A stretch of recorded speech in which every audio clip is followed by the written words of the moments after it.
Mr. Coffey. So, well, we've got a recount going forward pursuant to Republican-enacted recount procedures, and the manual recount, which is inevitable in 2 of the 3 races, can be conducted with Republican-created guidelines for determining voters' intent. The process is going forward. There are absolutely no manufactured votes. That's pure baloney. We all know a lot of votes arrive by 7 p.m. on Election Day. Those are supposed to be counted too. And actually, Broward did get their voting totals in time on Saturday. So it's going forward. There's no basis to discredit this recount process. Give a little bit of credit to elections officials that are working all night, 24 hours to try to get it done by very tight deadlines, because we all know one thing. This election is too close to call. And when it's too close to call, that's exactly why a recount is needed. And because right now, we don't really know who the winners are in these 3 races in Florida, and they are very important elections. Mr. Blackwell, I mean, you've brought up the Broward County Supervisor of Elections, Brenda Snipes, and you say that she has a checkered past. I think that that is true. There have certainly been questionable acts by her in the past. So why didn't Governor Rick Scott get rid of her? She's been in place for 15 years.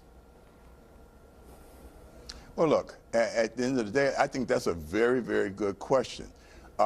She was locally elected. It's a very complicated system to get rid of a person. He could have suspended her, but because she was chosen by the electors of her jurisdiction, I think he probably looked past it with a hope that things would be corrected. But 2016 produced more evidence of gross mismanagement, and that is a real concern to voters of all stripes. Yeah, Mr. Coffey, confidence in the return is very important. Oh, fundamental, Mr. Coffey. You say that the margins are, you know, too close to call or just extremely close, but the truth is that, I mean, in the Ron DeSantis, Andrew Gillum one, Ron DeSantis, the Republican, is up by something like 33,000 votes. Usually, a recount doesn't turn around that outcome.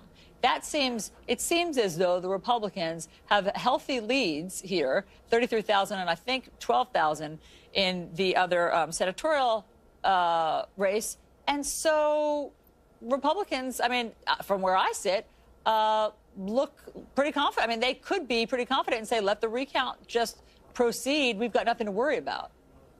Well, but you're looking at Republicans who, instead of a calm, confident victory lap, seem to have an angry anxiety about this and seem to feel they need to discredit the recount every way possible. That suggests to me that there is indeed merit, that they're concerned about how this is going to turn out.